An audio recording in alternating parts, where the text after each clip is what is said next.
No, Maka is Jimmy Mac. Jimmy Mac, when are you coming back? Billy was kind of a bad guy. Mac's a cool name to have though. But Paul, no. Paul knows too. He knows the same thing I do. He's a whole lot more couth about it. But he was giggling the whole time inside, looking around him. Paul's the only one that can handle it. He was born beautiful, which is a major plus because, like I said, you don't get to pick that shit.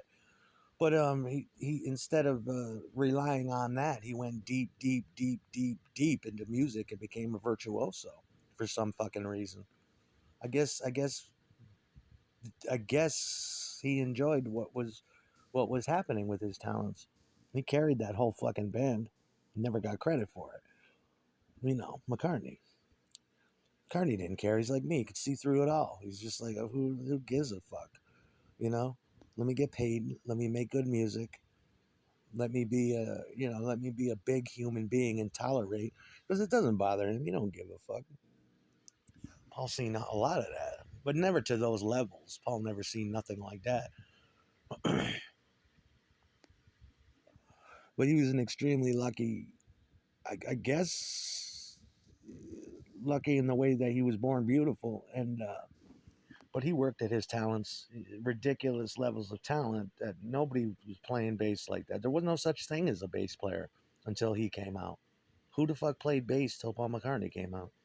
Then the Motown explosion happened soon after, about a year and a half afterward, where they started putting pressure on him because McCartney unlocked that door. You can play wicked bass lines, you know. There was no fucking bass before him. There was guys that were doing triads on upright basses, and that's cool. That's great. Your Elvis stuff, but no one played guitar like Harrison. That's a virtuoso. The guy's he hit the absolute ceiling when he was about 18 or 19. Ridiculous virtuosity.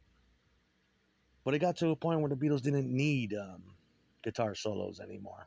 When you get that fucking good, I mean, Harrison was extremely underrated. Probably was one of the greatest guitar players in the world until his death in the early '90s.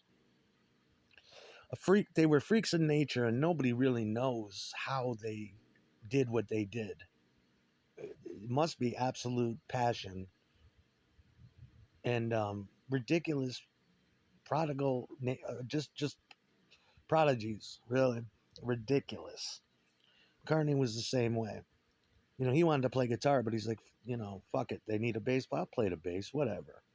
I'll take a piano string off the piano and put it on my bass when my shit breaks.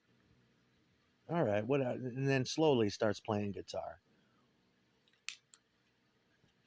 You ain't gonna write.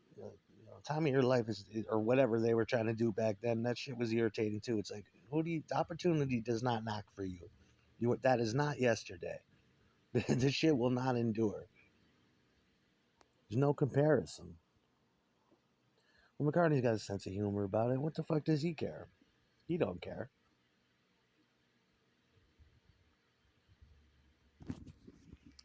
For him to be that good, he must have. I would have. Most men would just rest on their looks and become models in a magazine or something if it was McCartney. But he must be an extremely big, deep person because you have to spend so much time alone to bond with your instrument like that. And then not only can you play the shit out of it, you're writing shit. And the Beatles had it right. That's where I got all my rules from. You play everything. If a girl group comes out and you like that song, you play that motherfucker. It's all usable, you know? No fucking rules. They were lucky also in the way that they had great businessmen behind them. Excellent, excellent fucking businessmen. There's no comparison. No comparison. Yeah, you know.